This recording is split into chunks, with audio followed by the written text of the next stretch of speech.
విజయవాడ కుర్రవాడు గాదె సాయి కృష్ణ పట్ల జాలి చూపిస్తున్న వాళ్ళు, లేదు అతని ఇష్యూని రాజకీయం చేస్తున్న వాళ్ళు ఒకదానికి సమాధానం చెప్పాలి. ఇప్పుడు గాదె సాయి కృష్ణ లాకప్ డెత్ జరగలేదు.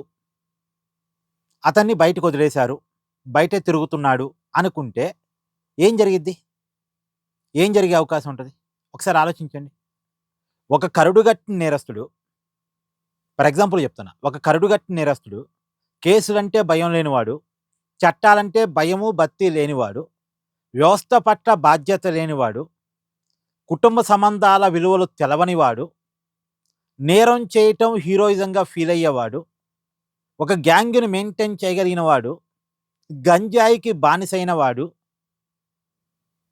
సహజంగా వాడిని అరెస్ట్ చేస్తారండి. అరెస్ట్ చేస్తారు. కోర్టు ముందు సబ్మిట్ చేస్తారు. కోర్టు అతనికి రిమాండ్ వేసిద్ది.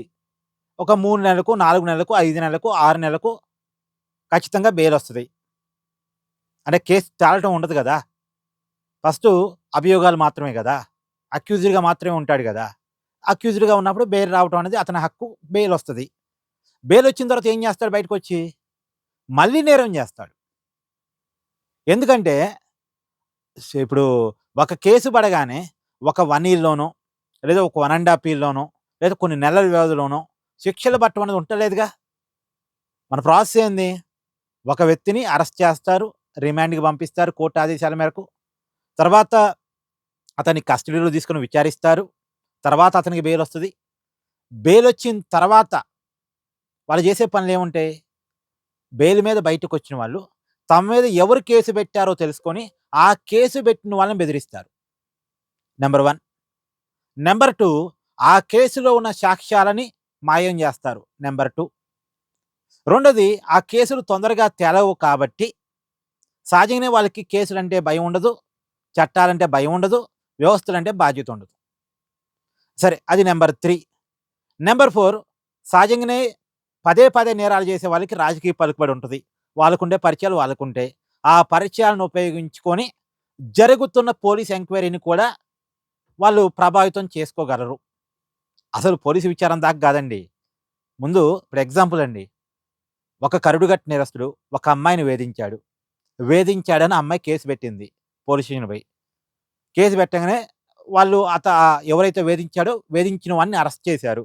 అరెస్ట్ చేసి కోర్టు ముందు ప్రొడ్యూస్ చేశారు. కోర్టు అతనికి రిమాండ్ విధించింది. రిమాండు అంటే జైలుకి పంపించబడ్డాడు. జైలుకి పంపించబడ్డ తర్వాత ఒక 3 నెలలకు, 4 నెలలకు, 5 నెలలకు, 6 నెలలకు మొత్తానికి మళ్ళీ అతను రిలీజ్ అయ్యాడు.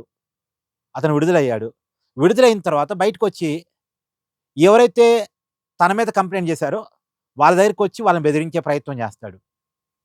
నా మీద కేసు పెడతావా? నీ సంగతి జూస్తా అంటాడు. నీ సంగతి జూస్తా అనంగానే ఖచ్చితంగా కేసు పెట్టిన వాళ్ళు భయపడతారు. ఎందుకంటే కేసు పెట్టిన వాళ్ళు సహజంగా ఎక్కువ మంది మధ్య తరగతి వాళ్ళు, కొద్దిగా పరువు పట్ల ఇబ్బందిగా ఫీల్ అయ్యేవాళ్ళు, పదే పదే కోర్టు చుట్టూ తిరగలేము. మా మీద జరిగిన నేర అభియోగాన్ని మేము నిరూపించుకోలేము. కోర్టు చుట్టూ తిరగాలా, సంవత్సరాల తరబడి తిరగాలా, ఎందుకు ఈ గోల? పెన్న మీద రాయేస్తే పెన్న మన మీదే పడిద్ది గదా! రాజీ పడదాంలే. ఎందుకు వాడితో ఎందుకు గోల?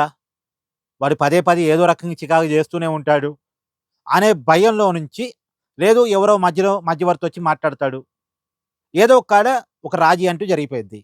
ఇప్పుడు వాడికి నేరస్తుడికి ఎవరైతే నేరం చేశాడో వాడి కేస్ కొంత వీగిపోయిద్ది. వాడికి నేరం అంటే వాడికి అలవాటైపోయింది. వాడికి భయం ఉండదింక. వాడు ఇంకొక నేరం చేస్తాడు. ఇంకొక అమ్మాయిని వేధిస్తాడు. ఇంకొక అమ్మాయిని వేధిస్తాడు. ఇవి ఎన్ని జరగట్లేదండి మన సొసైటీలో. ఇప్పుడు గాది సాయి కృష్ణ బయటున్నాడనుకోండి. అతను మారిపోయి ఉండుంటాడు చెప్పండి. మన వ్యవస్థలు ఒక నేరం చేసిన వాడిని మార్చగలుగుతున్నాయా? నేరం చేసిన వాడిని వెంటనే పనిష్ చేయగలుగుతున్నాయా? నేరం చేసిన వాడికి వెంటనే పనిష్మెంటు పడట్లేదు. నేరం చేసిన వాడు మారగలిగే పరిస్థితులు లేవు. లేవు కదా! నిజమే కదా! ఇప్పుడు మన దేశంలో పరిస్థితి ఏందంటే 42,000 కోట్ల అక్రమాస్తులు సంపాదించాడు అనుకున్న వ్యక్తి సీఎం పదవి కోసం పోటీ పడే పరిస్థితి. తండ్రి అధికారాన్ని అడ్డం పెట్టుకొని అవినీతి చేశాడు అనే ఆరోపణలున్న వ్యక్తి, ఆరోపణలే నేను చెప్తున్నా. ఆరోపణలున్న వ్యక్తి మళ్ళీ తానే సీఎం కావడం కోసం పోటీ పడుతున్నాడు. ఇక్కడ ఒక లాజిక్ చెప్పండి నాకు. తండ్రి అధికారాన్ని అడ్డం పెట్టుకొని సంపాదించున్నోడు తనే సీఎం అయినప్పుడు ఇంకెంత సంపాదిస్తాడు? అంటే ఆ పరిస్థితికి కారణం ఏంది? టైమ్ టు టైమ్ కేసులు తేలకపోవటం వల్ల కాదా? టైమ్ టు టైమ్ విచారణ సరిగ్గా జరగకపోవటం వల్ల కాదా? ఇప్పుడు ఒక మాజీ మంత్రిని, ఒక మాజీ ఎమ్మెల్యే, మాజీ ఎంపీ, ఒక సీఎంకి తమ్ముడు, మరొక సీఎంకి బాబాయ్ అలాంటి వ్యక్తి చనిపోతే, ఆ కేసులో అక్యూజ్డ్ పార్లమెంట్ సభ్యుడిగా ఉన్నాడు. లోక్‌సభ సభ్యుడిగా ఉన్నాడు. పైగా ఆ కేసులో 6 అనుమానాస్పద మృతులు చనిపోయారు. అంటే వివేకానంద రెడ్డి గారికి న్యాయం జరగటం అనేది పక్కకు పోయింది. ఆ కేసులో సాక్షులుగా, అనుమానితులుగా, బాధితులుగా ఉన్న వాళ్ళకి 6కి అన్యాయం జరిగింది. ఇంకొక 6 కుటుంబాలు అన్యాయం అయిపోయినాయి. అనుమానాస్పద వృతులు. ఇప్పుడు ఇక్కడ ఎవరికి న్యాయం జరిగినట్టు? రేపొద్దున ఏ బాధితుడు బయటకొచ్చి నాకు అన్యాయం జరిగిందని చెప్పుకోగలడు? ఏ బాధితుడు న్యాయం కోసం పోరాటం చేయగలడు? ఇప్పుడు ఏదో ఈ కుర్రవాడి కేసులో గూడా నేను ఒకటి విన్నా. ఎవరో ఇతను ఒక అమ్మాయిని వేధిస్తే, ఆ వేధింపులు తాళలేక, ఆ వేధింపులు ఆపలేక అమ్మాయోళ్ళ ఫాదర్ ఆత్మహత్య చేసుకున్నాడని విన్నా. ఇటాంటి సంఘటనలు ఎన్నున్నాయండి మన దేశంలో? ఇటాంటి సంఘటనలు ఎన్నున్నాయి? అంటే అంత మాత్రాన మీరు లాకప్ డెత్‌ని సమర్థిస్తున్నారా కార్తీక్ గారంటే నేను సమర్థించట్లే.